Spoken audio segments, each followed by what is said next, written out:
Ontem, quem esteve aqui, lembra que ontem nós falamos sobre o Apocalipse. Infelizmente, é impossível analisar todos os detalhes em um período tão curto, isso é algo que requer mais tempo, mas eu defendi a vertente de interpretação chamada de preterismo. Quem lembra das aulas de português, lembra que pretérito significa passado. Eu defendi que Apocalipse, a maioria das profecias referem-se ao passado, se cumpriram no passado, no primeiro século da era cristã, há 2000 anos. Então, besta, quem é a grande prostituta, os selos, as trombetas, tudo isso aí não vai se cumprir no futuro, já se cumpriu no passado. A besta está em algum lugar enterrado no mundo. Quem não esteve aí, vocês podem ler sobre isso na apostila. E depois eu vou fazer algumas recomendações de livros também para quem quiser se aprofundar. Mas hoje nós vamos analisar o capítulo 20. Hoje nós vamos falar do futuro. Até o 19, tudo se cumpriu no passado. Em relação ao nosso passado, em relação a João, era futuro para ele.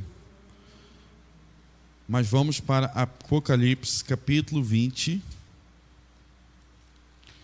Nós vamos ler do verso 1 até o verso 15.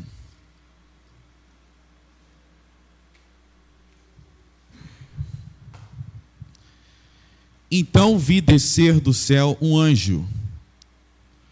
Tinha na mão a chave do abismo e uma grande corrente. Ele segurou o dragão, a antiga serpente, que é o diabo Satanás, e o prendeu por 1000 anos. Lançou-o no abismo, fechou-o e pôs selo sobre ele, para que não mais enganasse as nações, até que se completassem os 1000 anos. Ponto final. Eu acredito que todo o Apocalipse, até esse ponto final aí, já se cumpriu no passado.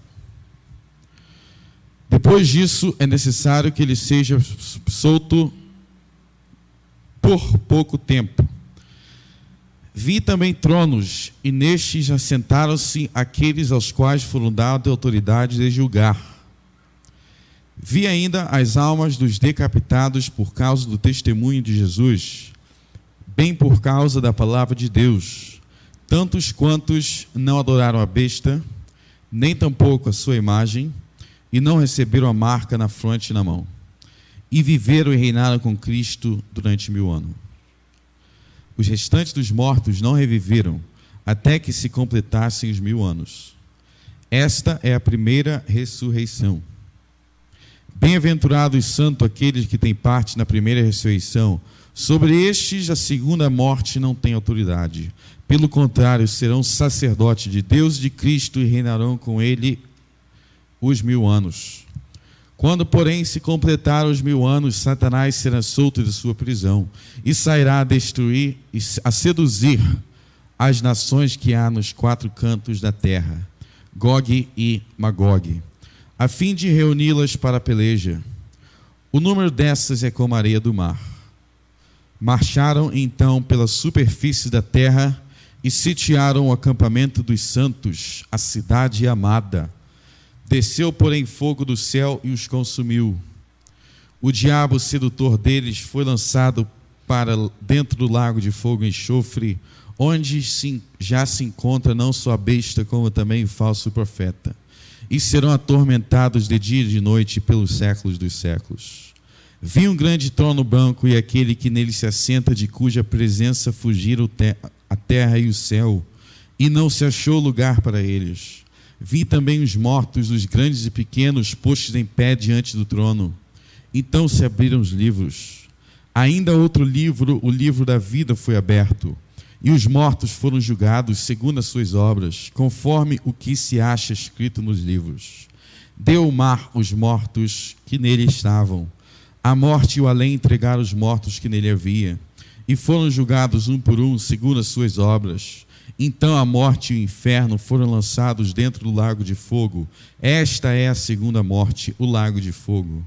E se alguém não foi achado escrito no livro da vida, esse foi lá lançado para dentro do lago de fogo. 21. Vi novo céu e nova terra, pois os primeiros céu e a primeira terra passaram, e o mar já não existe. Amém? Aí João teve uma visão extraordinária, a visão do juízo final. Ele viu no verso 11 um grande trono branco, e nesse trono branco estava sentado alguém que era tão glorioso e tão maravilhoso que diante da sua presença fugiram terra e céu. Porém, apesar de terra e céu terem fugido para darem lugar a novos céus e nova terra, havia os homens e os anjos que deste juízo não poderão fugir. Todos os homens comparecerão diante do tribunal de Cristo para dar conta do que tiverem feito no corpo, seja o bem ou seja o mal, 2 Coríntios 5. E aqui João viu o tribunal de Cristo, o último juízo, o juízo final. No Apocalipse lemos sobre muitos juízos de Deus no decorrer da história. Nós vimos como Deus no passado ele julgou Israel, a grande prostituta. E ele julgou também a besta. E ele julgou o falso profeta. Ele julgou o Império Romano, ele julgou os judeus e ele julgou os gentios do Império Romano que ensinavam a mentira, a idolatria e tudo mais. Porém, o juízo de Deus não chegou ao fim. Deus vem, no decorrer da história, julgando e salvando. Antes disso, no passado, ele já havia também julgado Sodoma, Gomorra, o mundo no tempo de Noé, os egípcios, a Babilônia, o próprio Israel julgou diversas vezes. Então, Deus é um Deus de misericórdia, mas ele também é um Deus de juízo.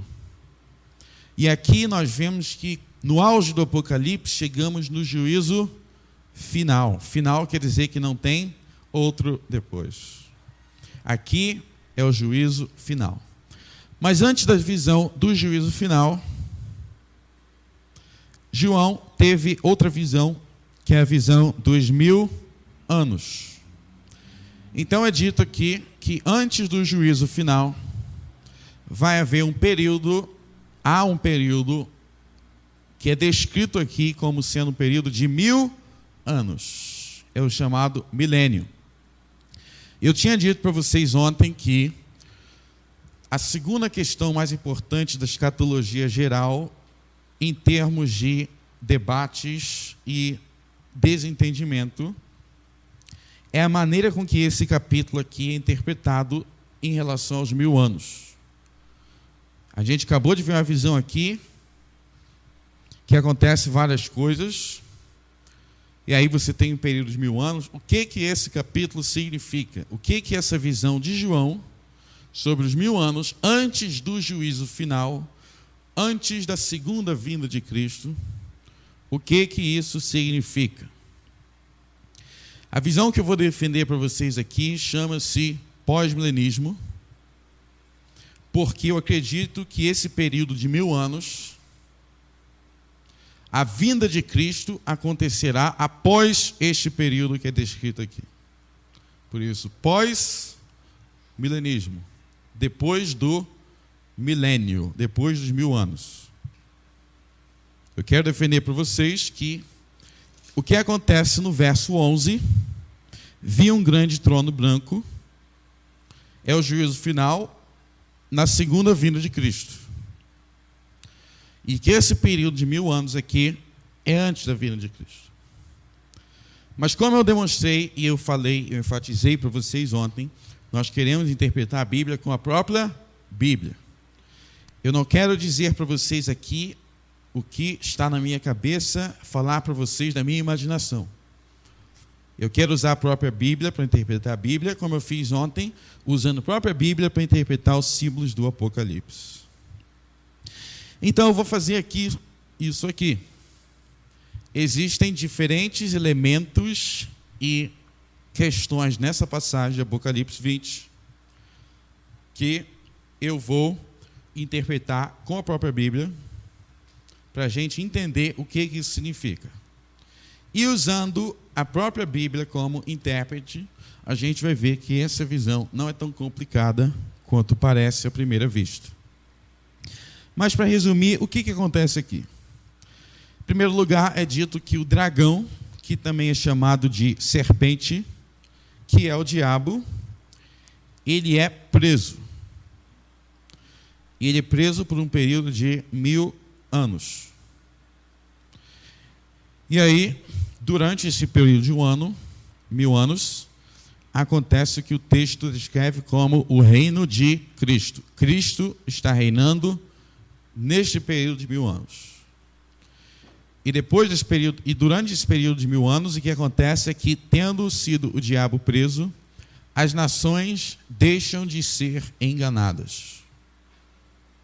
Então está dizendo aqui que está falando do reino de Cristo, reinaram com Cristo, o reino de Cristo, num período de 1000 anos, durante o qual esse período as nações deixam de ser enganadas, e para que as nações deixem de ser enganadas, existe algum tipo de limitação à atuação de Satanás. É isso que o texto está dizendo. Agora vamos entendê-lo. Em primeiro lugar, eu quero que vocês entendam que a Bíblia é muito, muito clara que o reino de Cristo não é algo que irá começar no futuro. Cristo começou a reinar na primeira vinda dele. Cristo não vai começar a reinar. Ele não vai iniciar o seu reino no futuro. Ele já iniciou o seu reino no primeiro século. A Bíblia é muito, muito, muito clara quanto a isso. Eu vou mostrar diversas passagens que deixam isso muito claro, de forma que é impossível dizer o contrário. Abram aí em Mateus 16.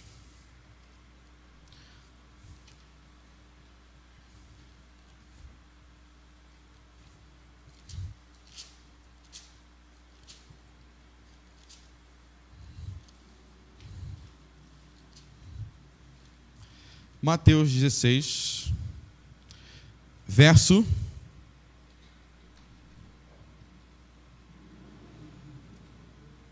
27 ao 28. Diz assim, Mateus 16, versos 27 ao 28. Porque o Filho do Homem há de vir na glória de seu Pai, com os seus anjos, então retribuirá a cada um conforme as suas obras. Isso é que a gente acabou de ler em Apocalipse 20, o juízo final. 28. Em verdade vos digo que alguns há dos que aqui se encontram, que de maneira nenhuma passarão pela morte, até que vejam vir o Filho do Homem no seu reino. Ele é muito claro dizendo que alguns que estavam ali não iriam morrer sem que visse o Filho do Homem vir em seu reino. Ele estava com muitos discípulos, muitos deles se desviaram, né?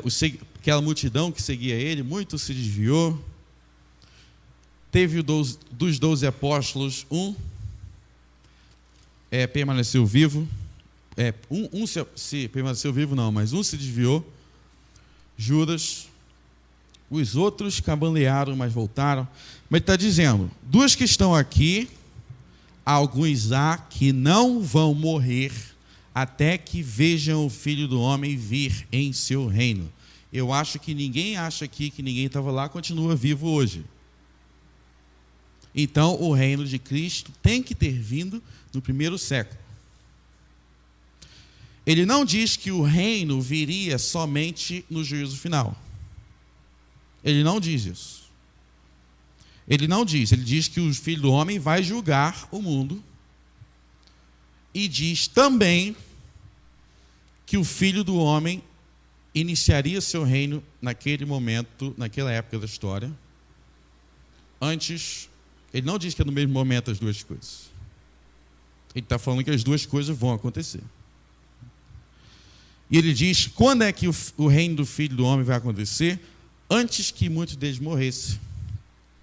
E a gente vai ver que isso realmente se cumpriu mediante a morte, a ressurreição e a ascensão de Cristo. Cristo não permaneceu morto, precisamente como foi dito pelos profetas do Antigo Testamento, o Messias morreria, mas não permaneceria morto. Ele ressuscitaria. E o que Jesus disse com todas as letras, da forma mais clara possível, quando ele ressuscitou? Vejam em Mateus 28, no mesmo livro, o que ele prometeu, o mesmo livro mostra que ele cumpriu. Mateus 28, verso 18.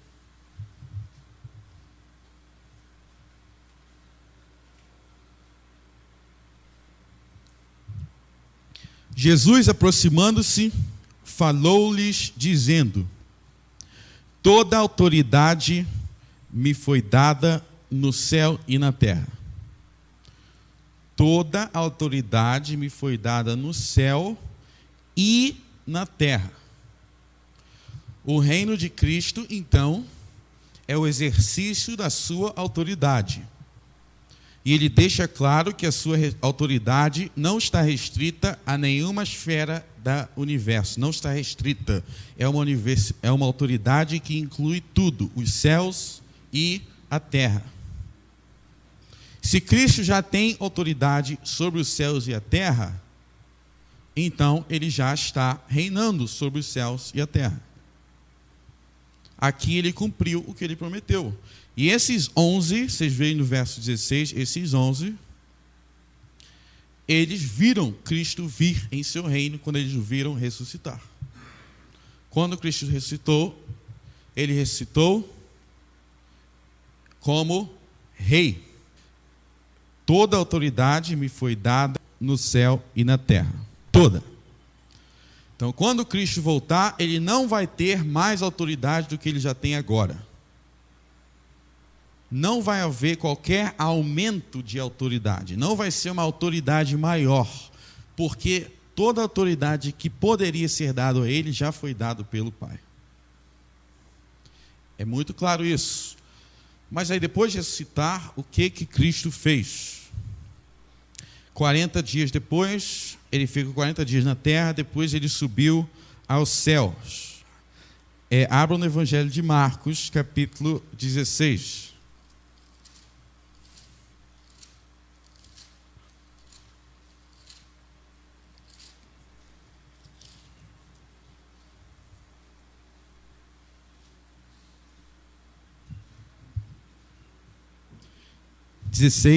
Verso 19.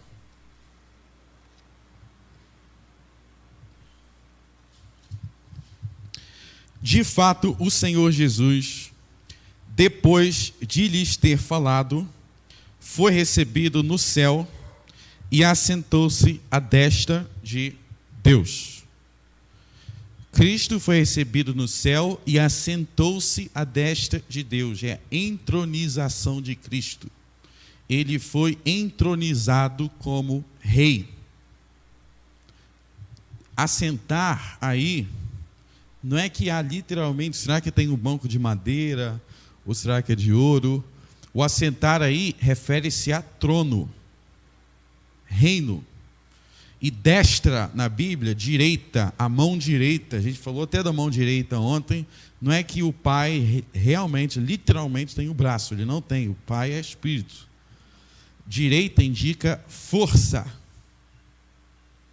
A gente não fala, meu braço direito. Quem é o braço direito do fulano?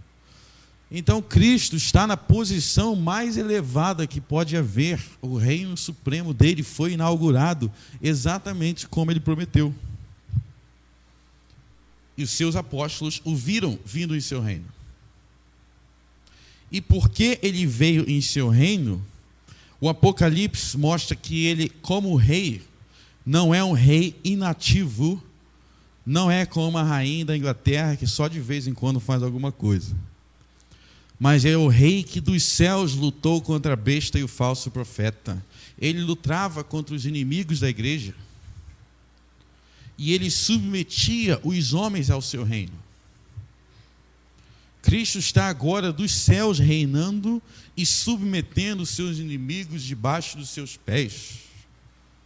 É o que diz 1 Coríntios 15.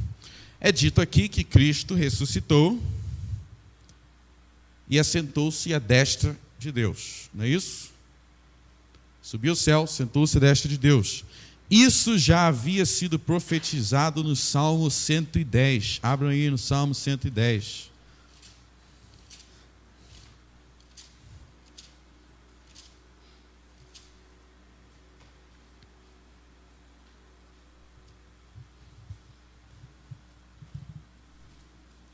Vocês sabiam que o Salmo 110 é o salmo mais repetido no Novo Testamento? O salmo que o Novo Testamento mais cita é o Salmo 110.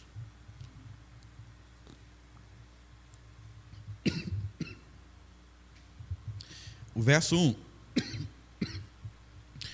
Disse o Senhor ao meu Senhor: assenta-te à minha direita, até que eu ponha os teus inimigos debaixo dos teus pés. Então disse o Senhor ao Senhor, o Pai ao Filho: assenta-te à minha direita, até o quê? Até que eu ponha os teus inimigos, os inimigos do Filho, debaixo dos teus pés. O apóstolo Paulo cita esse salmo em 1 Coríntios 15.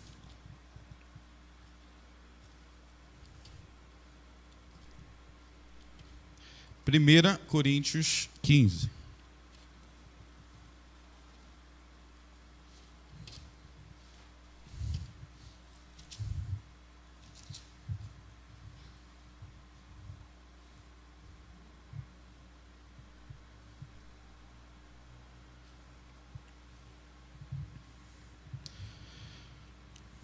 Verso 20 diz, 1 Coríntios 15, 20: mas de fato Cristo ressuscitou dentre os mortos, sendo ele a primícia dos que dormem. Visto que a morte veio por um homem, também por um homem veio a ressurreição dos mortos. Porque assim como em Adão todos morrem, assim também todos serão vivificados em Cristo. Cada um, porém, na sua ordem. Cristo, as primícias, depois os que estão de Cristo na sua vinda. E então virá o fim, quando ele entregar o reino ao Deus e Pai, quando houver destruído todo o principado, bem como toda potestade e poder. Porque convém que ele reine, até que haja posto todos os inimigos debaixo dos pés. O último inimigo a ser destruído é a morte. Você está vendo que ele citou o Salmo 110 aí? Convém que ele reine até que ele tenha posto todos os inimigos debaixo do seu pé. Aí diz que na sua vinda ele vai entregar o reino ao Pai.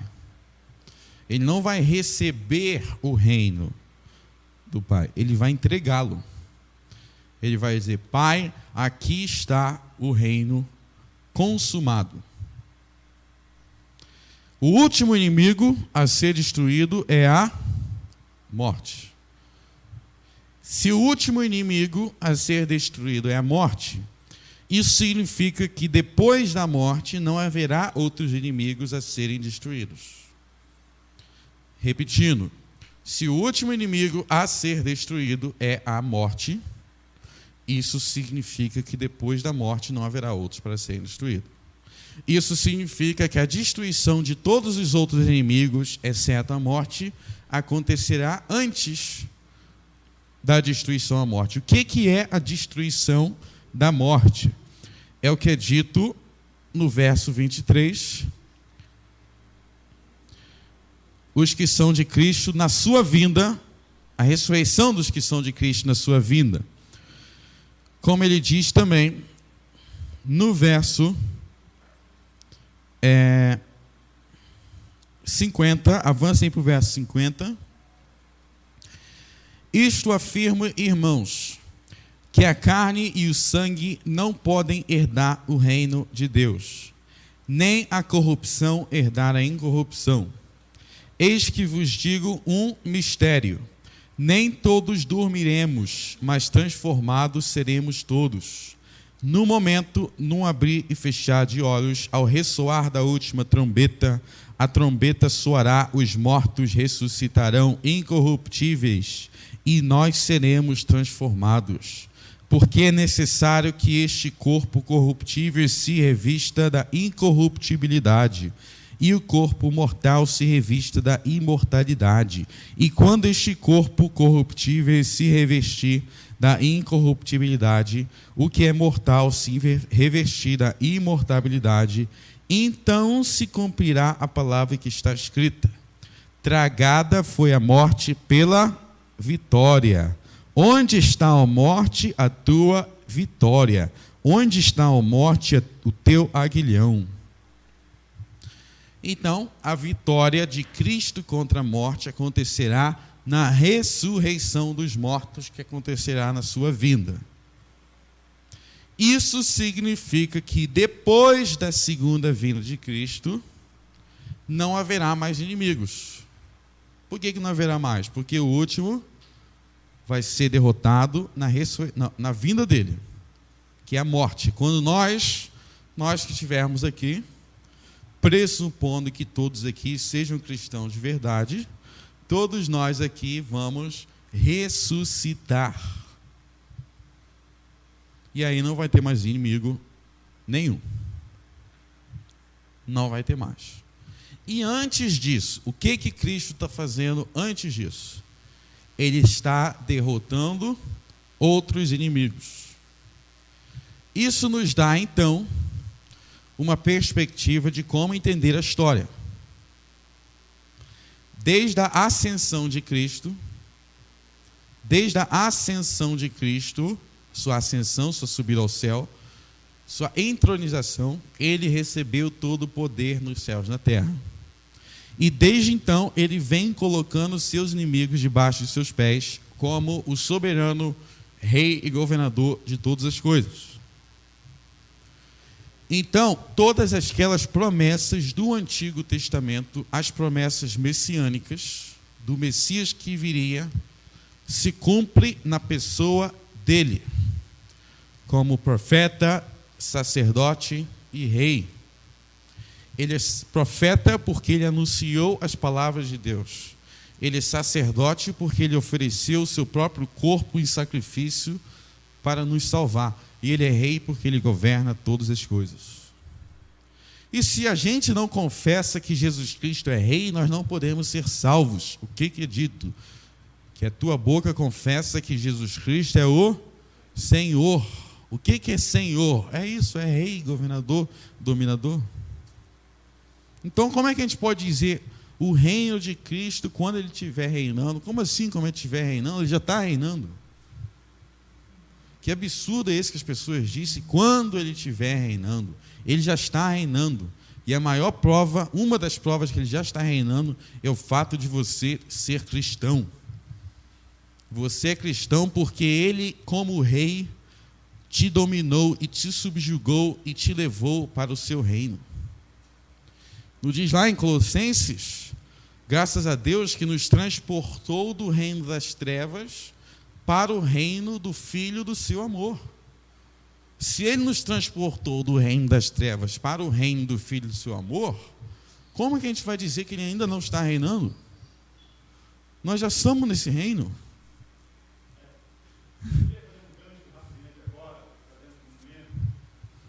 Essa tendência do meio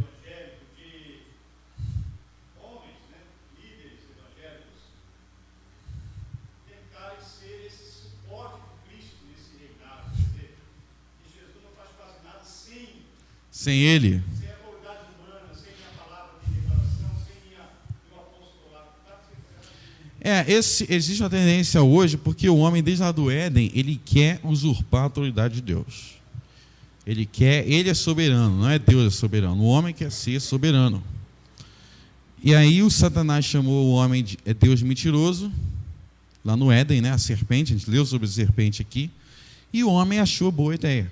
E hoje em dia realmente tem essa tendência de eu determino. Não, você não determina nada, não. Você não determina nada. O único que determina alguma coisa na Bíblia é Deus.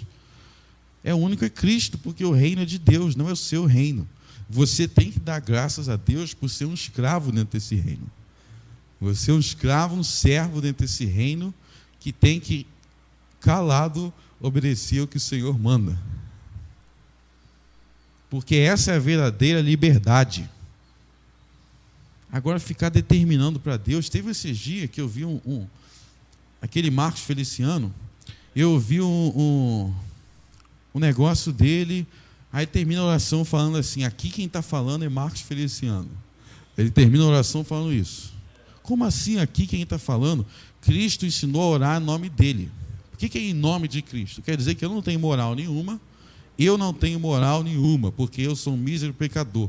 Então eu tenho que orar em nome de Cristo, porque ele intercede por mim. E isso não é novidade não, cara. No catolicismo romano, o que os católicos romanos oram? Maria, rogai por nós, pecadores, na hora da nossa morte. Amém. Então, na hora da minha morte, Maria, eu estou exaltando o ser humano.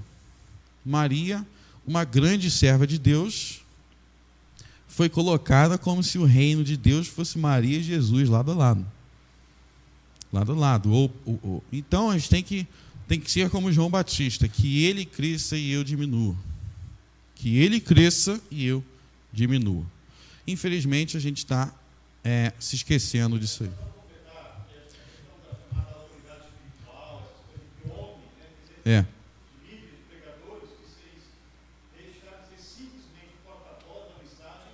E se tornaram a grande autoridade, né? O reino de Cristo. Toda a autoridade está com ele. Então, continuando aqui, o Apocalipse fala do reino de Cristo desde a primeira página. Abram em Apocalipse 1. Apocalipse 1.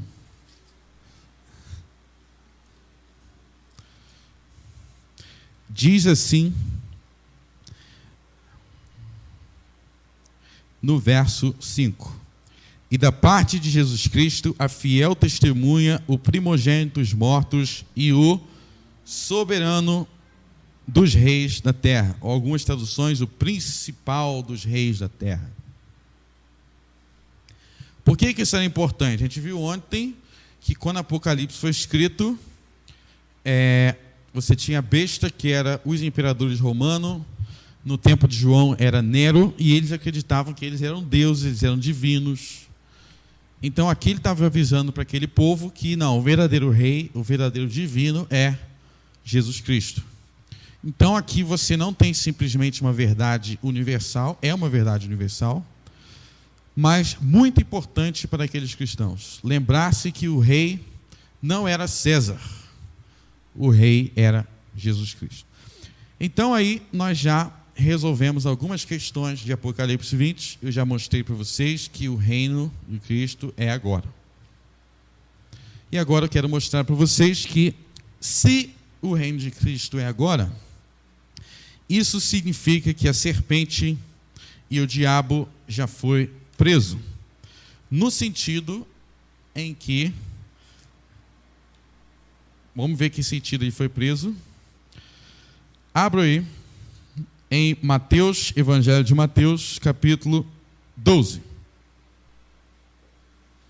Evangelho de Mateus, capítulo 12.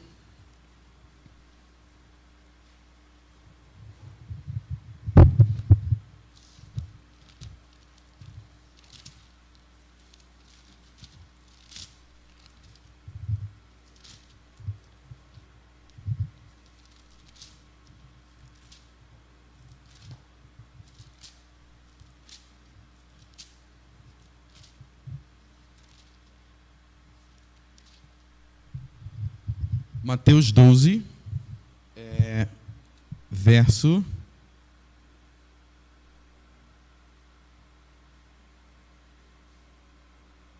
27 até o 29. Diz assim: E se eu expulso demônios por Beelzebul, por quem expulsam os vossos filhos? Por isso, eles mesmos serão os vossos juízes. Se, porém, eu expulso demônios pelo Espírito de Deus, certamente é chegado o reino de Deus sobre vós. Ou como pode alguém entrar na casa do valente e roubar-lhe os bens sem primeiro amarrá-lo? E então lhe saqueará a casa. Então aqui Jesus diz que o reino de Deus ainda vai vir muitos milênios depois? Não. Ele diz, é chegado o reino de Deus. O reino de Deus já era chegado, estava ali naquele meio. E qual era a prova de que o reino de Deus era chegado? A prova é que ele estava expulsando demônios. No Antigo Testamento não há expulsão de demônios. Isso só existe no Novo Testamento. Exorcismo, expulsão dos demônios, só existe no Novo. E nós vemos Cristo fazer isso, e Cristo fala: como eu estou expulsando Beelzebul, o reino de Deus, isso mostra que o reino de Deus é chegado. Aí ele diz: ou como pode alguém entrar na casa do valente e saquear-lhes os bens sem primeiro amarrá-lo, e então lhe saqueará a casa? Então Cristo estava saqueando a casa, mas para saquear a casa ele tinha que amarrar o valente. Quem é o valente aí? É o diabo, que ele estava expulsando, os demônios. A palavra traduzida por amarrar, no grego bíblico aí é a palavra del. Amarrar, del. Amarrar no grego é del. E é exatamente a mesma palavra que aparece em Apocalipse 20, quando diz que Satanás foi amarrado. E aqui Jesus diz que ele estava amarrando Satanás. Então você pode dizer, como que você pode dizer, Frank Brito, que Satanás foi amarrado? Não sou eu que estou dizendo. Jesus diz aqui, com todas as palavras. Ele diz que, e ele explica o que era amarrar Satanás.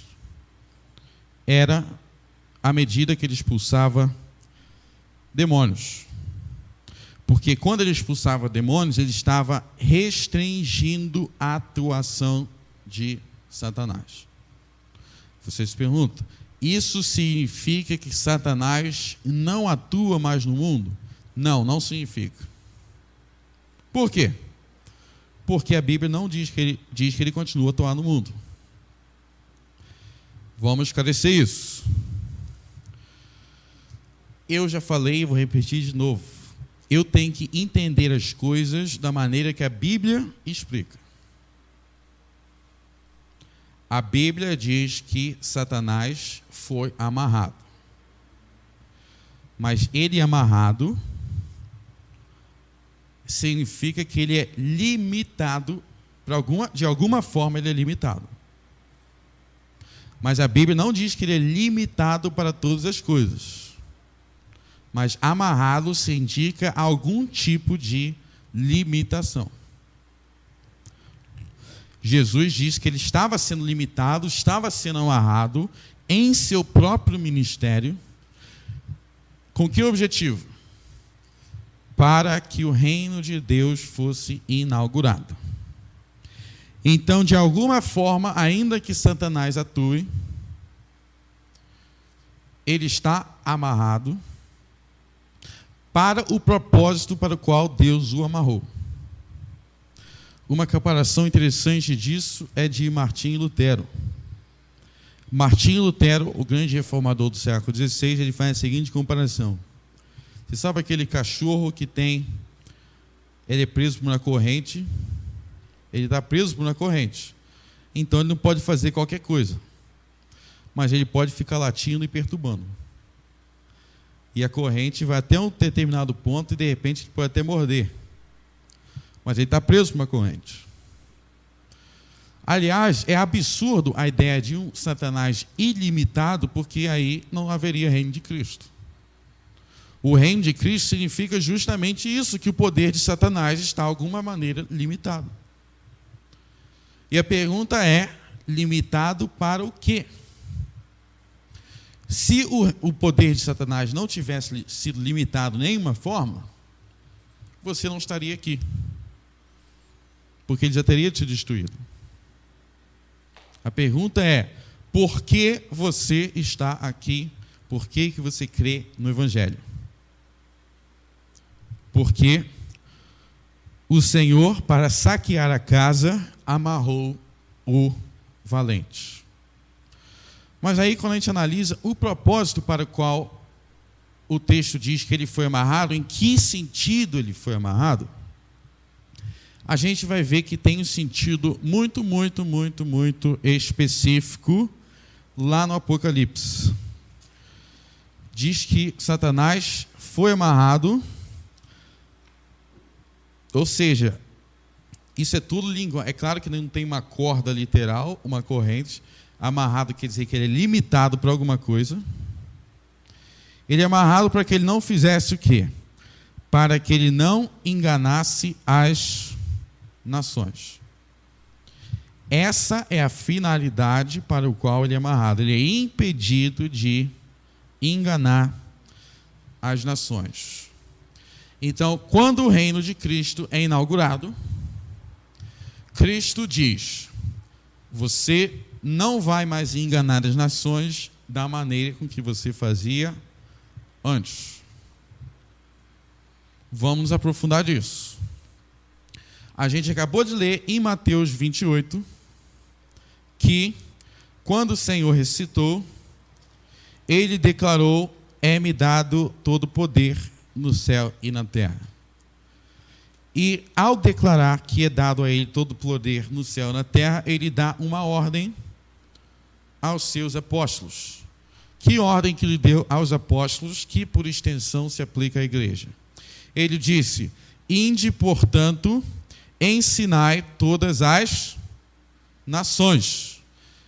Ensinai todas as nações. E eu quero que você volte no tempo comigo e lembre de qual eram as situações das nações dos gentios antes da vinda de Cristo. Antes da vinda de Cristo, as nações eram quase inteiramente pagãs, idólatras. Eu quero que vocês lembrem daqueles que habitavam no Brasil antes dos portugueses chegarem aqui.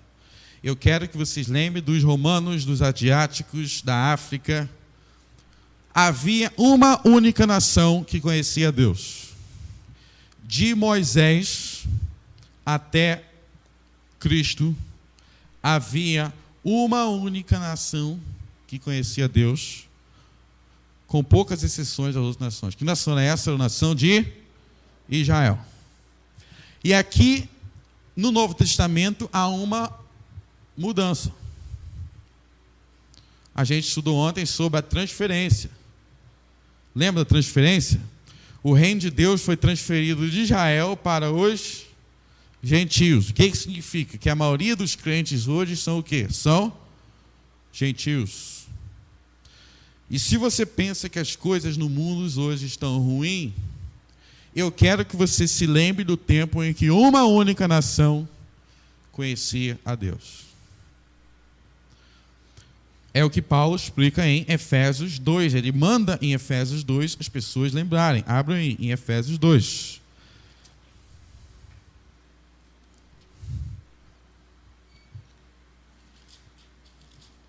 Efésios 2. Verso 11.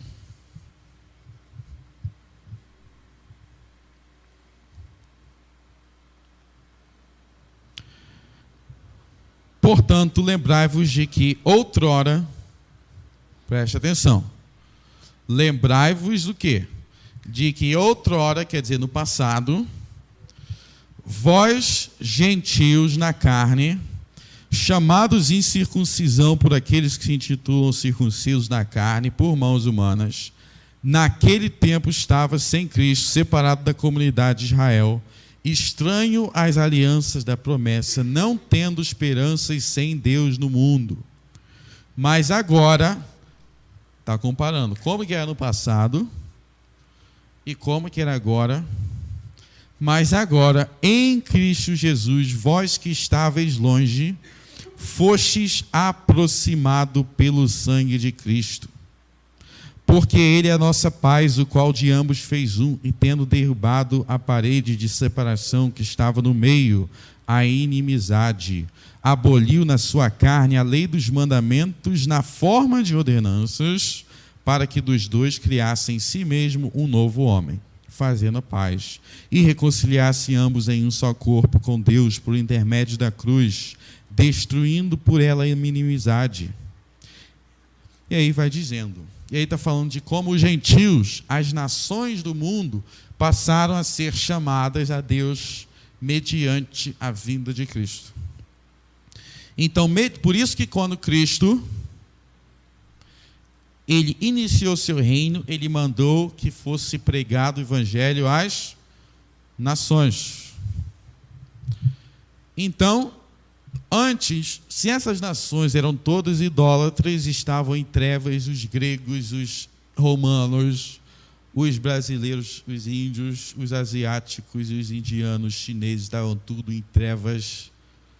Se estavam em trevas, estavam sob domínio de quem? Sob o domínio de Satanás.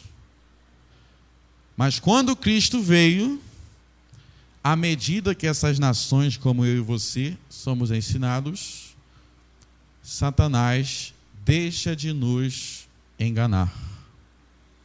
Então, Satanás está tendo a sua atração limitada. À medida que Cristo reina, o poder de Satanás é anulado. É sobre isso que Apocalipse está falando. Lembra que eu mostrei ontem? O Apocalipse fala como Israel seria julgado e o reino seria entregue aos gentios, às nações. O reino de Deus, olha só, o reino de Deus, então quer dizer que o reino de Deus já estava em atividade. O reino é entregue a quem? Aos gentios. E se é entregue aos gentios, isso significa que Satanás é impedido de atuar da maneira com que ele atuava antes. Da maneira com que ele atuava antes. Vocês estão entendendo até aí?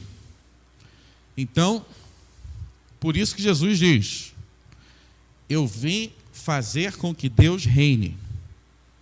Mas Deus reinar significa que eu estou prendendo o valente. Eu estou amarrando o valente. Isso ele não vai fazer só no futuro. Ele está fazendo agora e ele já fez desde que ele veio ao mundo. Eu vim para desfazer. Ele veio para desfazer as obras do diabo. Ele venceu o diabo em sua morte e ressurreição. E a partir daí, ele vem chamando todas as nações do mundo a ele. Então, aí a gente tem que se perguntar: se Cristo fez tudo isso, por que ainda há tantas pessoas que não conhecem o Evangelho?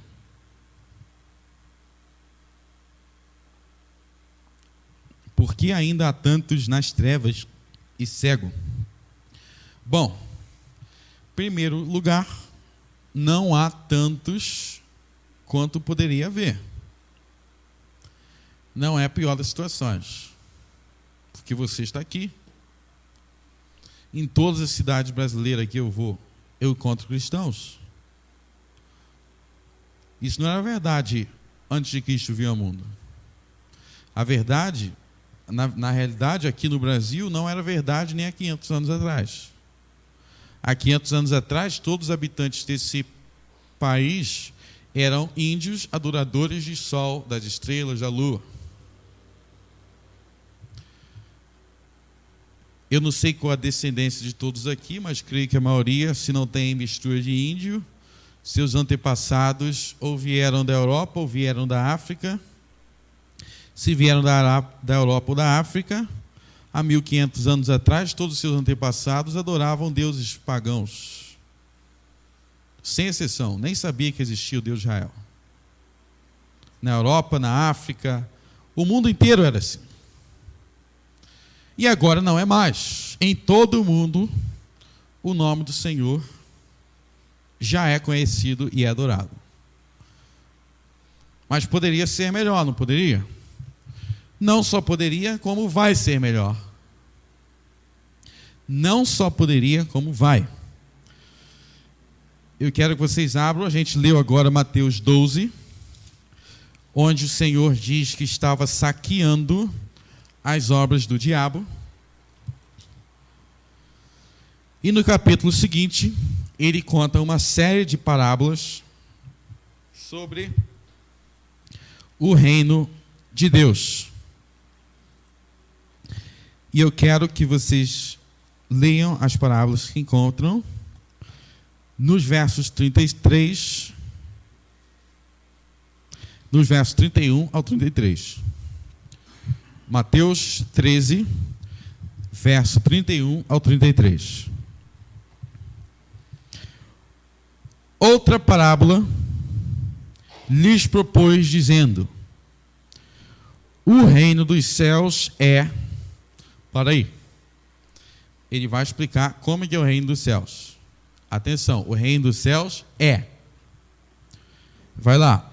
Semelhante a um grão de mostarda, que um homem tomou e plantou no seu campo, o qual é, na verdade, a menor de todas as sementes, mas crescida é maior do que as hortaliças e se faz árvore de todo modo que as aves no céu vêm aninhar-se nos seus ramos.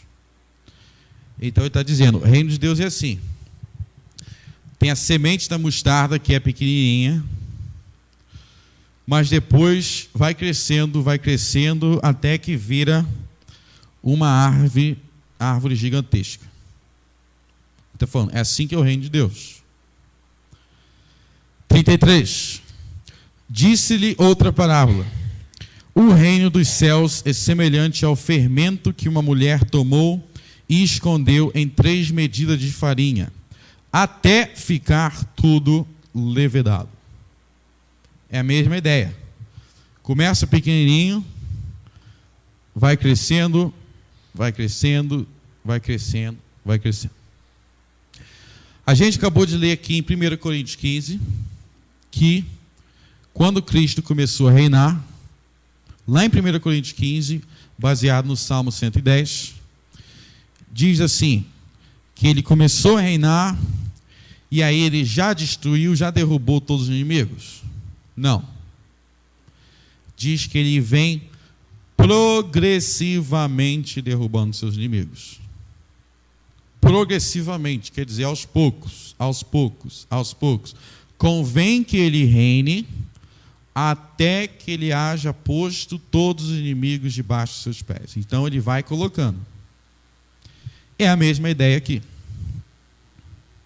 A ideia aqui é que o reino de Deus vai se expandindo, vai crescendo, crescendo, crescendo, crescendo, até que toma conta de tudo. Então, voltando à minha pergunta. Eu disse para vocês que a gente já melhorou bastante, porque a gente está aqui adorando a Deus. Deus é adorado em todos os continentes, nos povos, entre os gentios. Mas poderia ser melhor? Poderia e vai ser melhor, porque Jesus Cristo continua a reinar. E se ele continua a reinar, ele continua a subjugar seus inimigos. E diz que ele vai ficar no céu subjugando seus inimigos, até que não haja mais nenhum.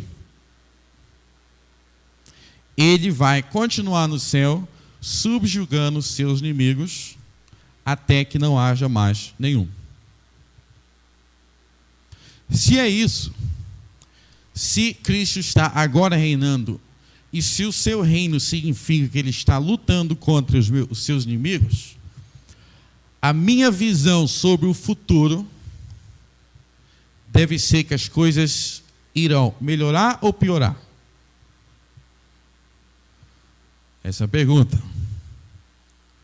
Porque se ele está reinando, e se o seu reino significa que seus inimigos são postos debaixo dos seus pés, é melhor. Quanto mais inimigos debaixo dos seus pés, isso é melhor ou pior? Isso é melhor. A gente não tem mais Nero. A gente não tem mais imperadores romanos. Até 100 anos atrás, um pouco mais, qual era a única igreja no Brasil? A Igreja Católica Apostólica Romana. Provavelmente, a maioria de seus antepassados aqui eram adoradores de Maria. Você não é mais. Isso é melhor ou é pior? Isso é melhor. As coisas não estão piorando.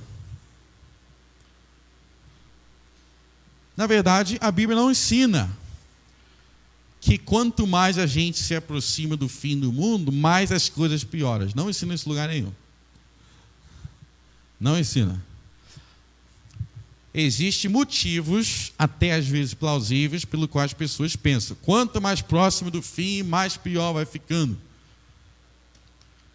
A gente já derrubou um dos motivos ontem. O Apocalipse. Se você acreditava que o Apocalipse era futuro, você acreditava que caramba, está chegando o Apocalipse, está ficando pior. Eu já mostrei que não é futuro. Então, Apocalipse não é mais justificativa para dizer que vai ficar pior. Eu acabei de mostrar que Cristo está reinando e Paulo diz que o seu reino significa que o domínio de Deus cresce. Cresce, não diminui. E se cresce, significa mais pessoas se prostrando diante de Deus. Mas vamos ver algumas passagens, antes de avançar, que as pessoas usam, além do Apocalipse, para acreditar que as coisas só vão ficar pior. Tem gente que é tão pessimista, você fala assim, vamos pregar o evangelho, vamos expandir o reino, não adianta não, só vai ficar pior. E esses falsos profetas, vamos lutar contra eles? Não, esses caras só vão dominar mais. A Bíblia diz sim que coisas ruins acontecem, mas não é para você ficar acomodado dizendo que só vai piorar, vamos ficar aqui sentado, vamos fugir para os montes que vai piorar. Não, é para você lutar. Lutar na esperança que Cristo reina, e se Ele reina, a vitória é nossa, não do inimigo, não do diabo. Se Cristo reina, essa cidade aqui, eu não tenho que ficar acomodado dentro de 4 paredes, esperando o mundo acabar. Eu tenho que estar lá fora pregando o evangelho, querendo ganhar essa cidade para Cristo. Porque foi isso que ele falou. Quando Cristo mandou ide ensinai as nações, ele mandou isso dando uma garantia. Qual era a garantia? A todo poder é me dado no céu e na terra. Essa era a garantia. Vai e ensina porque o poder é meu.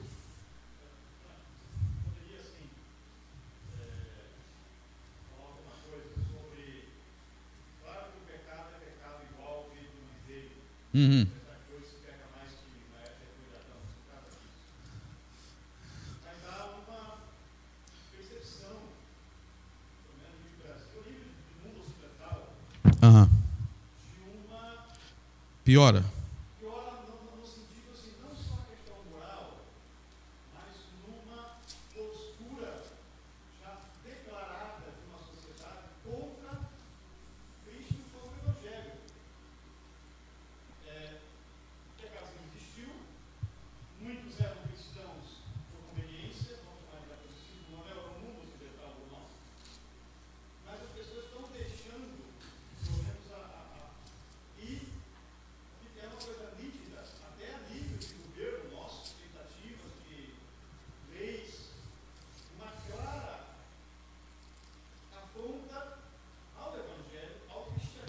Sim. Então, isso aí não é a pior nesse aspecto. Eu entendo. Uma batalha, o diabo fala que ele não está inútil, Uhum. mas me parece aí, na minha leitura aqui, há uma afronta declarada. Eu vou. Antes as pessoas não se rendiam, mas também não se levantaram, vamos dizer assim. Uhum. A coisa é declarada, não, nós não queremos esse cristianismo, não queremos Cristo, porque não queremos mudança de vida. Há um exército marchando Sim. em direção num confronto. Primeiro ponto aí.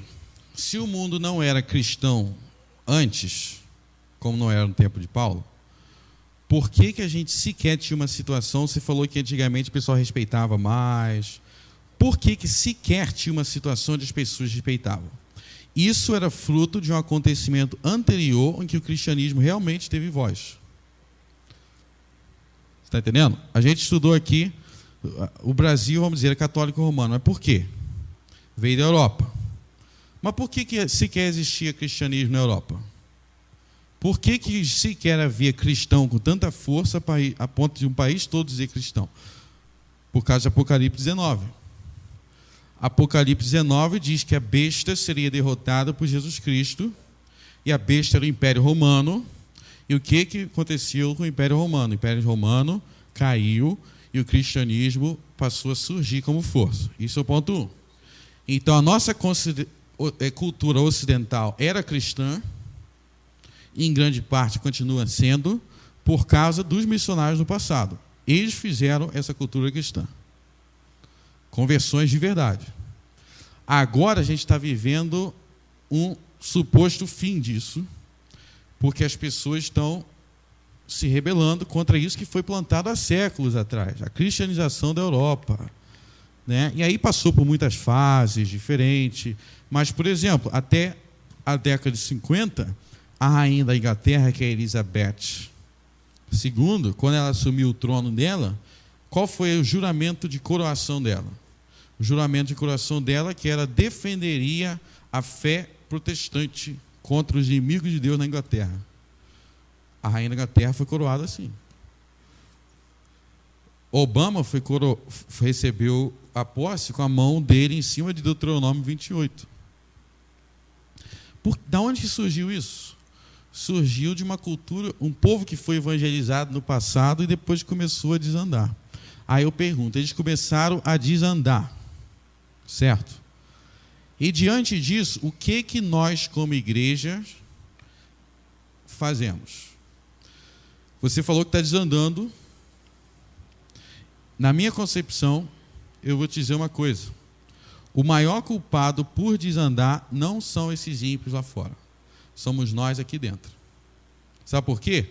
Porque quando desanda, a gente fala assim, que bom que está desandando, porque é sinal do fim dos tempos, agora o fim dos tempos vai acabar. Em vez de a gente falar assim, vamos lutar para não desandar, a gente acha que é o sinal do fim dos tempos, então a gente não luta. Eu creio que está desandando. Uhum. Sim, está desandando.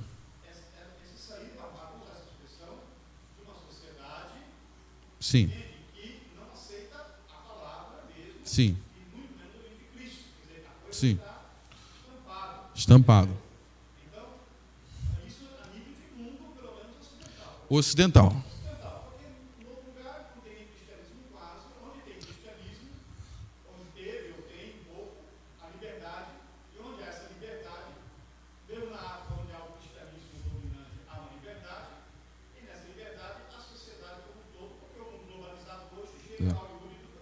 É. Só não acontece isso no mundo muçulmano hoje, praticamente, porque ainda há um tolhido de liberdade e de expressão religiosa.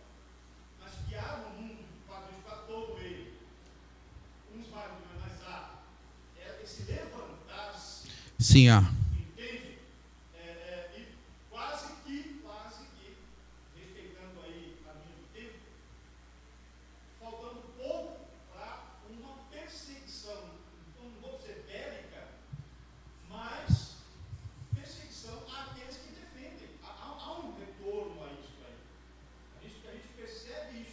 Sim. Então, se tentando, através de leis, Sim. Mudar. Agora eu pergunto, isso tudo está acontecendo. Agora, se a gente fosse espelhar na Bíblia, por que isso acontecia na Bíblia? Por que Deus puniu Israel? Por que Deus, aqui a gente viu ontem, né? Por que ele puniu Israel? A gente viu que deve ser um exemplo para nós, né? Ele puniu Israel porque Israel foi rebelde. Então, se isso acontecer, é porque a igreja é rebelde. E ele pode nos punir. Ele pode fazer com a gente, igual ele fez com Israel, ele pode fazer mundo ocidental. Eu te dei um monte de bênção, eu fiz você ser o que você é, você me largou. Eu vou para a África, eu vou para a China, eu vou para a Ásia. Ele pode fazer isso, ele pode levantar. Ele pode dizer, esquece você, Ocidente, volta a ser o lixo que você era, volta a ser a imoralidade que você era, que eu vou para outro lugar, como ele fez com Israel. Por isso estou falando, isso tudo acontece, mas na Bíblia, quando isso acontecia, a gente, como igreja, o povo de Israel, tinha que tomar uma postura para que não viesse o juízo de Deus. Então acontece sim. Eu vou falar de Isaías 2 daqui a pouquinho, que eu vou entrar mais nesse detalhe quando eu falar de Isaías 2, mas acontece e requer uma postura de igreja. Tem quanto tempo? É. Mas abra aí 2 Timóteo 3.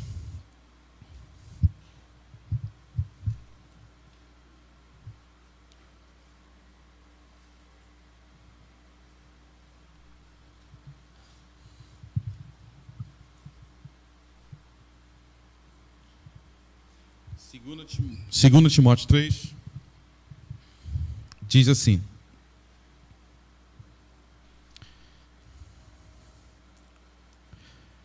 sabe, porém, isto, nos últimos dias, quando que ele disse que vai acontecer?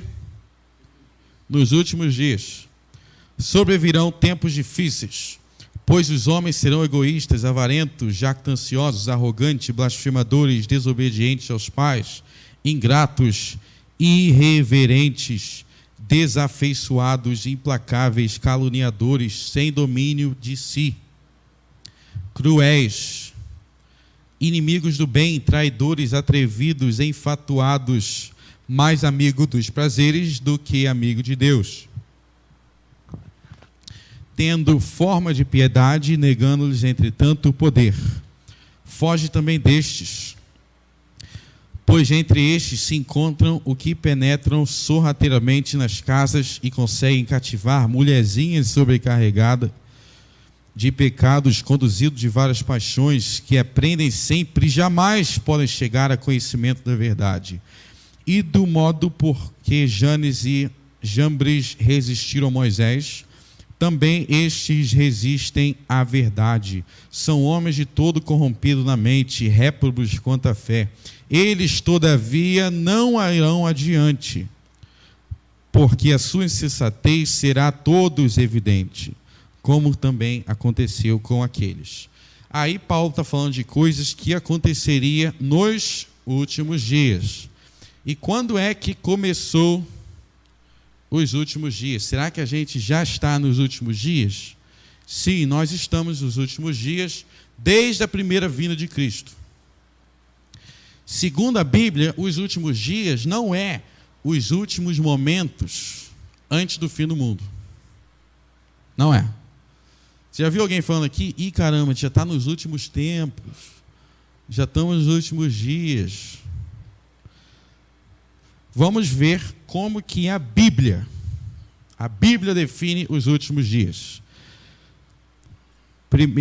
Atos dos Apóstolos,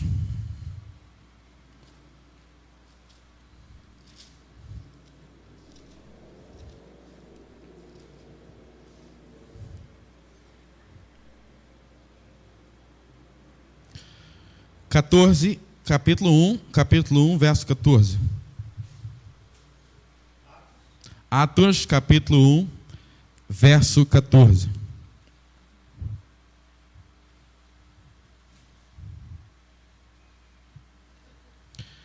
Então, se levantou Pedro com os 11 e, erguendo a voz, advertiu-os nesses termos: Varões judeus e todos os habitantes de Jerusalém, tomai conhecimento disto e atentai nas minhas palavras. Estes homens não estão embriagados como vindes pensando. Eu falei 1? Desculpa. É capítulo 2. Atos 2, capítulo 14. Verso 14. Agora estão certos, não é? Então levantou-se Pedro com os 11 e, erguendo a voz, advertiu-os nestes termos: varões judeus e todos os habitantes de Jerusalém, tomai conhecimento disto e atentai nas minhas palavras. Estes homens não estão embriagados como vindes pensando, sendo esta a 3ª hora do dia. Mas que ocorre é o que foi dito por intermédio do profeta Joel. E acontecerá nos últimos dias, diz o Senhor, que derramarei do meu espírito sobre toda a carne. Para aí. Então Pedro está dizendo que isso que Joel lá atrás profetizou, aconteceria quando? Nos últimos dias. Isso aconteceu 2000 anos atrás. Então os últimos dias já era 2000 anos atrás. Vai aí agora em 1 Coríntios 10.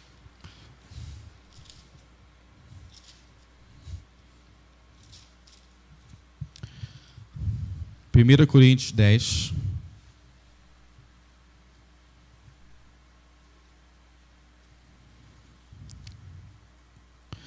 Primeiro Coríntios 10, verso 5. Entretanto, Deus não se agradou da maioria deles, razão porque ficaram prostrados no deserto. Aí Paulo estava falando dos judeus lá no deserto, no Êxodo, Números, que foram destruídos, morreram no deserto. Aí no verso 6 ele diz: ora, estas coisas se tornaram exemplos para nós, a fim de que não cobicemos as coisas mais que eles cobiçaram. Então isso tudo é exemplo para os coríntios, para eles não cobiçar as coisas ruins, né? Aí lê agora o verso 11. O verso 11 do capítulo 10 de 1 Coríntios. Estas coisas lhes sobreviram como exemplos e foram escritos para a advertência nossa e de nós outros, sobre quem os fins dos tempos têm chegado. Então, ele já estava no fim dos tempos, ele já estava nos últimos dias. Hebreus capítulo 1. Carta de Paulo aos Hebreus, capítulo 1. Eu acredito que Paulo escreveu Hebreus. Mas isso é polêmico, isso é polêmico. Isso é polêmico. Hebreus capítulo 1. Havendo Deus outrora falado, muitas vezes de muitas maneiras, aos pais, pelos profetas, nestes últimos dias nos falou pelo Filho.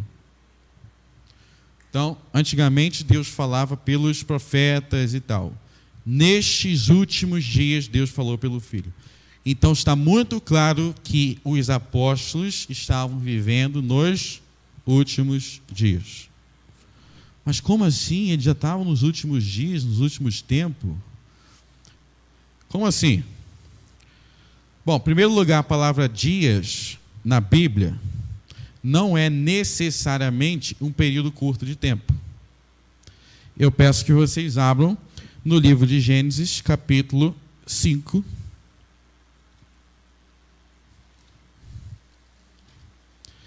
Gênesis, capítulo 5, é um livro que tem genealogias dos patriarcas pré-diluvianos. Diz assim sobre Adão, no verso 5. Gênesis 5, verso 5. Os dias de Adão, de toda a vida de Adão, foram 930 anos. Presta atenção. Os dias de Adão foram 930 anos. Então, dias aqui está se referindo a quanto tempo? Quase um milênio. Dias aqui é quase um milênio. Então, quando a gente vê dias, não quer dizer que seja um período curtinho. Os dias de Adão, e toda hora aparece dias aí no hebraico yom. Então, os últimos dias quer dizer o último período de tempo. Agora abra aí em Isaías 9, que a gente vai descobrir o que é últimos dias segundo a Bíblia. Isaías, profeta Isaías, capítulo 9.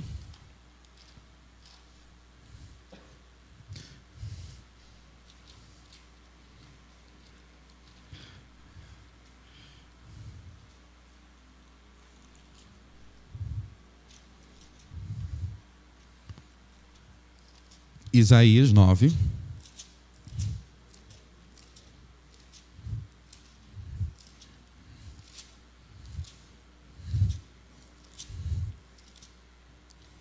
Isaías 9, verso 1. Vou ler. Mas para a terra que estava aflita não continuará a obscuridade. Deus nos primeiros tempos, presta atenção, Deus nos primeiros tempos tornou desprezível a terra de Zebulão e a terra de Naftali, mas nos últimos tempos, primeiros tempos, últimos tempos, tornará glorioso o caminho do mar, além do Jordão, Galiléia dos gentios.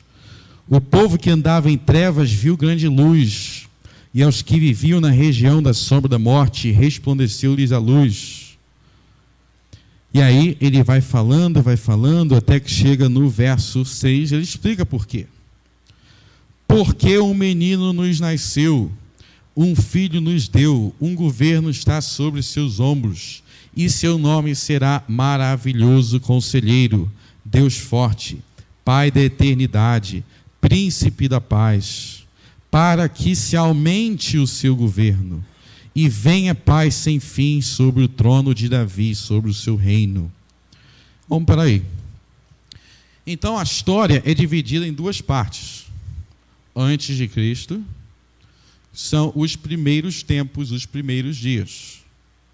Depois de Cristo, é os últimos tempos, os últimos dias. É simples assim. Antes de Cristo, porque Cristo é o centro da história. Então, quando Cristo vem, ele traz os últimos dias. E antes deles são os primeiros tempos, os primeiros dias, porque Cristo é o centro da história. Nosso próprio calendário reflete isso. A gente fala assim, antes de Cristo, a gente está no ano 2015, depois de Cristo. Quer dizer, 2015 dos últimos dias. 2015 dos últimos dias. Então, Paulo já estava vivendo nos últimos dias, como eu provei aqui, quer dizer, o último período da história.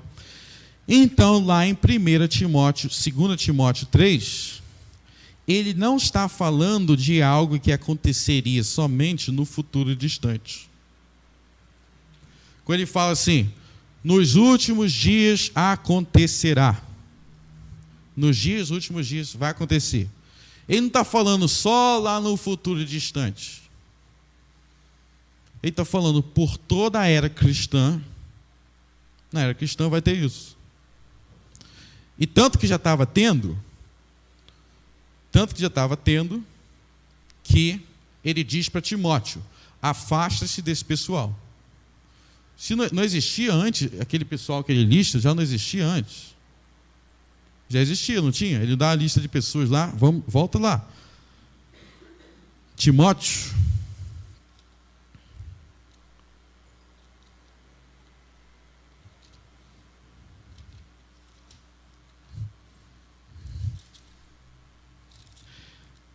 Segundo Timóteo 3.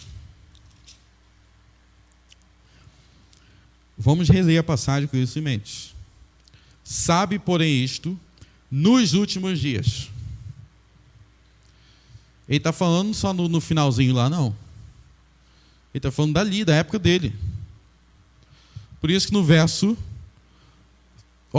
5, foge também destes. Já está acontecendo. Agora, ele diz aqui que isso ia aumentar? O tempo todo só ia aumentar? Não. Ele não diz o tempo todo isso aqui só vai aumentar. Pelo contrário, ele diz que vai diminuir. Lá no verso 9. No verso 9 ele diz, esses caras só vão aumentar em poder? Não, ele diz, eles todavia não irão adiante. Eles não vão adiante, porque a sua insensatez será revelada a todos. Então, quando eu estou nos últimos dias, Paulo estava, quando eu encontro esses caras, eu tenho que falar o quê? Ah, que ruim, esses caras só vão aumentar. Paulo está falando, não é para pensar que só vai aumentar, não. É para pensar que você tem que lutar contra eles, porque eles não vão adiante. Lute contra o mal. Eles não vão adiante. E como é que eu luto contra eles? Final do capítulo, ele diz, lute com a Bíblia. Toda a Escritura, podem ver lá no verso 16, toda a Escritura é inspirada por Deus. Ele fala sobre a Bíblia. Ele está dizendo como que lutar. Então, se a gente está nos últimos dias e isso está acontecendo, é para lutar contra eles com a Bíblia e crer que eles não irão adiante. Vamos ler outra passagem. Infelizmente, vou ter que ir chegando ao fim aqui. Mas vamos ler outra passagem que eu não posso deixar passar, que também fala sobre os últimos dias. Que eu estou tentando argumentar com vocês que não é só de mal a pior. Se tiver mal, tem muito mal, né? A gente luta contra e ora para o Rei do Universo para nos dar força. Vamos lá. Isaías capítulo 2.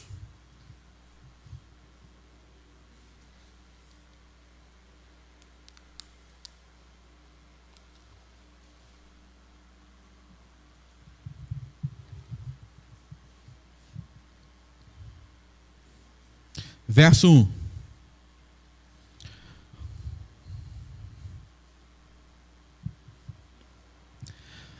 Palavra que em visão veio a Isaías, filho de Amós, a respeito de Judá e Jerusalém.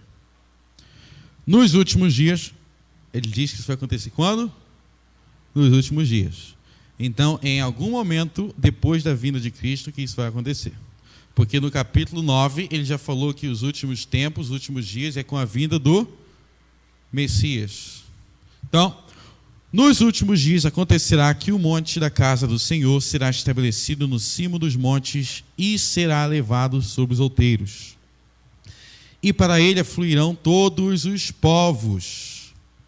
Irão muitas nações e dirão, vinde e subamos ao monte do Senhor e à casa do Deus de Jacó, para que nos ensine os seus caminhos e andemos pelas suas veredas. Porque de Sião sairá a lei e a palavra do Senhor de Jerusalém. Ele julgará entre os povos e corrigirá muitas nações. Esta converterão as suas espadas em relhas e arados e as suas lanças em podadeiras. Uma nação não levantará guerra contra outra nação, nem aprenderão mais a guerra. Para aí. Primeiro, eu disse aqui no começo que houve uma transferência. O reino de Deus foi entregue às nações. Isso significa que o diabo foi amarrado para não impedir que o evangelho avance entre as nações. E isso significa também que Cristo está agora, nos últimos dias, reinando. E porque ele está reinando, ele está progressivamente avançando o evangelho entre as nações. A gente tem que se perguntar, esse avanço será bem sucedido ou não? Nos últimos dias, eu devo esperar que o evangelho continue a avançar e prevalecer, ou devo esperar que ele só vai recuar? Em meio a essa guerra, há uma guerra, como a gente viu lá no Apocalipse, uma guerra entre a besta e o cordeiro. Quem que vai vencer essa guerra? Aqui diz que quem vai vencer a guerra é Jesus. Porque diz aqui que o conhecimento de Deus que estava restrito a Israel, a lei que estava restrita a Israel, a gente falou sobre aqui, ela sai de Jerusalém. De Jerusalém sairá a lei. e a palavra do Senhor. Então não é mais só Jerusalém, não é só mais Israel. Por que ela sai? Porque as demais nações passam a ser ensinadas por Deus. Então as nações são ensinadas por Deus à medida que a gente cumpre o que Jesus nos últimos dias disse lá: ide, ensinai as nações. E quando é que os apóstolos começaram a fazer isso? No princípio dos últimos dias, no templo, estava muita gente reunida no Pentecostes, e Pedro falou que eram os últimos dias. E a partir daí, muitas pessoas de várias nações estavam lá presentes e começaram a ser ensinados. E aqui diz que o Senhor Jesus, ele vai ensinando essas nações por meio de juízos e correções. Ele julgará entre os povos e corrigirá muitas nações. E aí, o que essas nações fazem? À medida que ele vai corrigindo, ensinando, e a palavra vai saindo, as nações se convertem.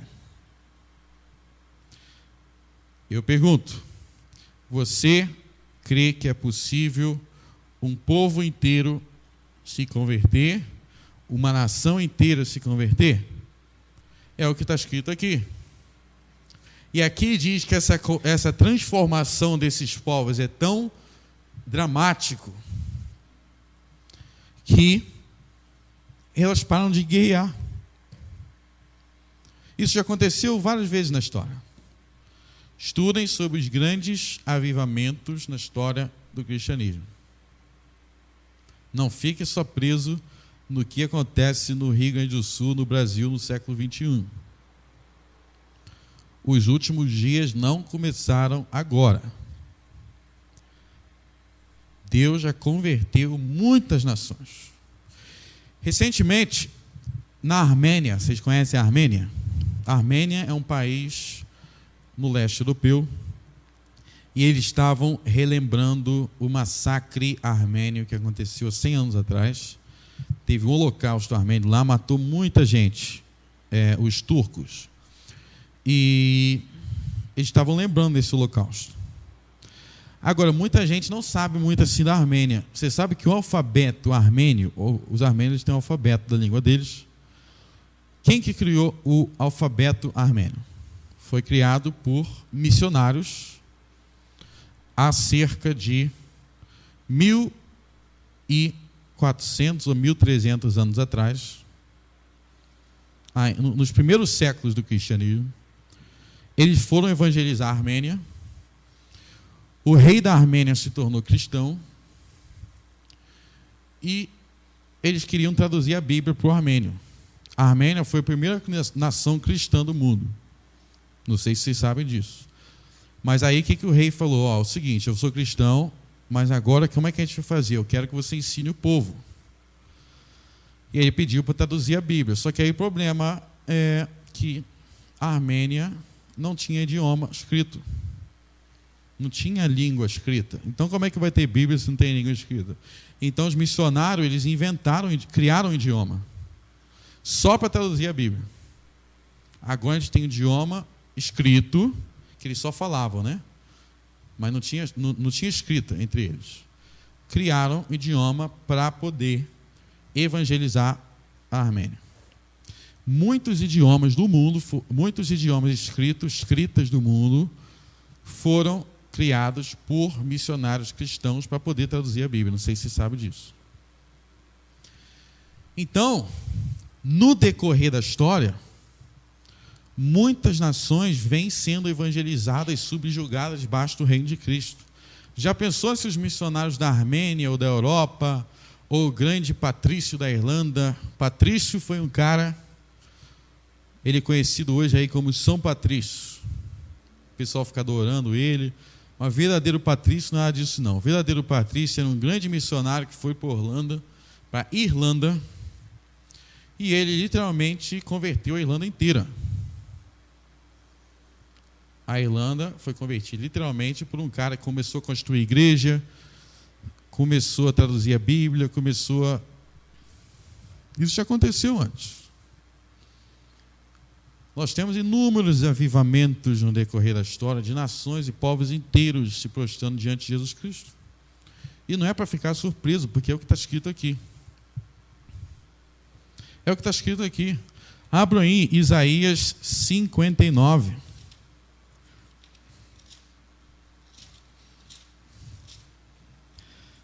Desculpe, Isaías 49.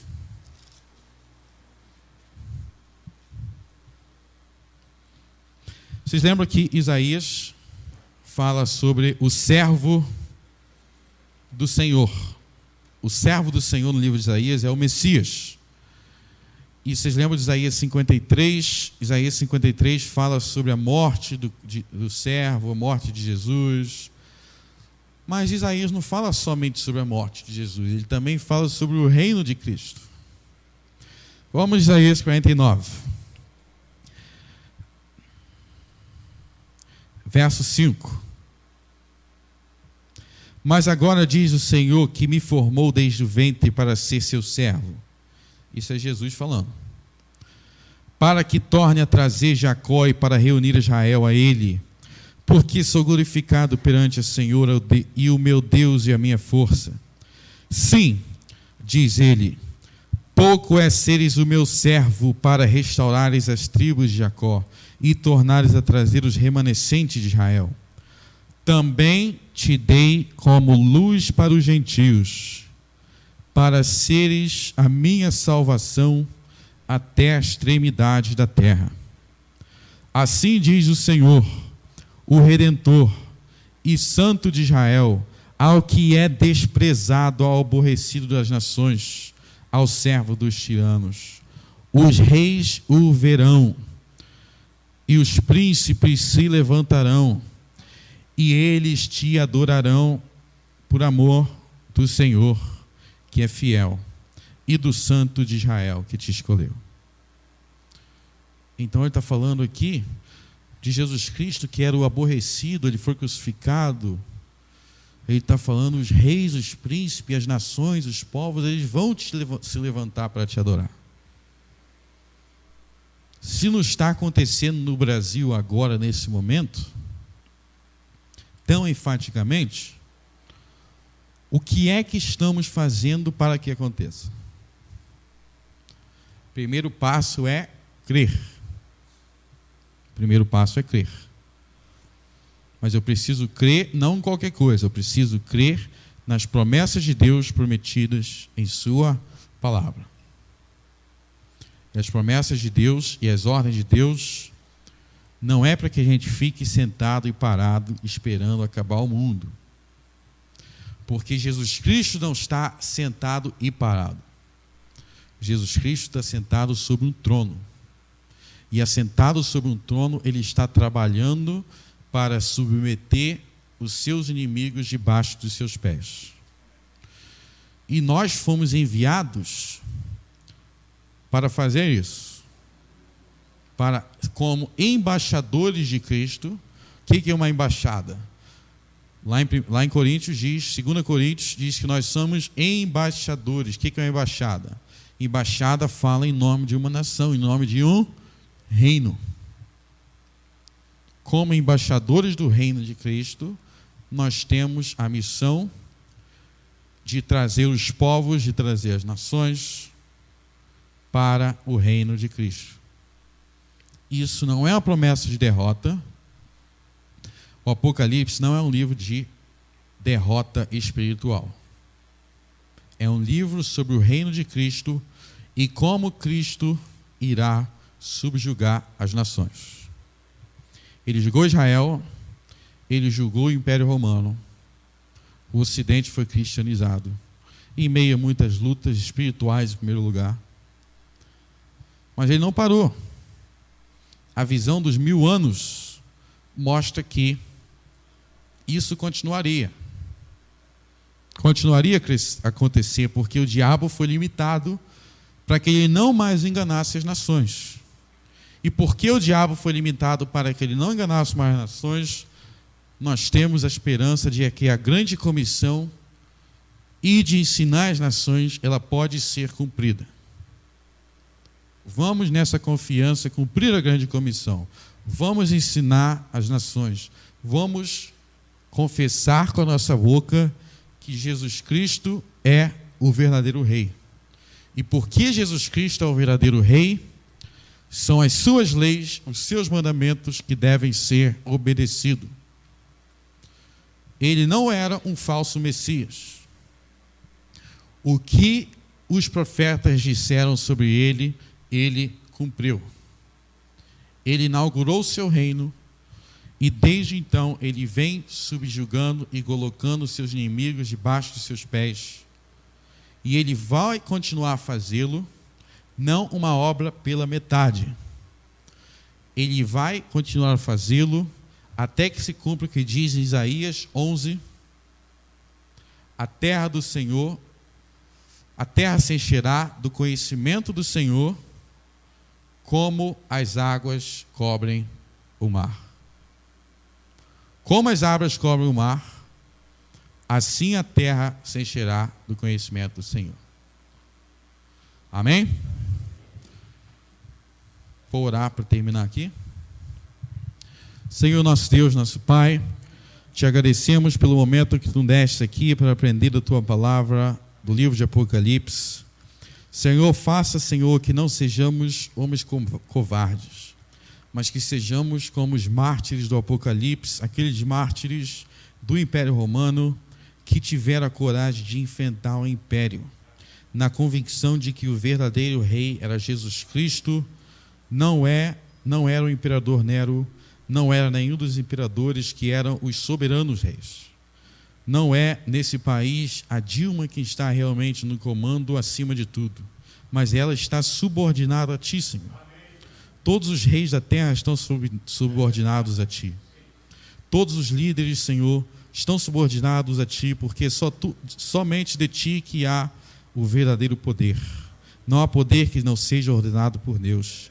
Nos ensina, Senhor, a viver isso em nossas vidas, Senhor.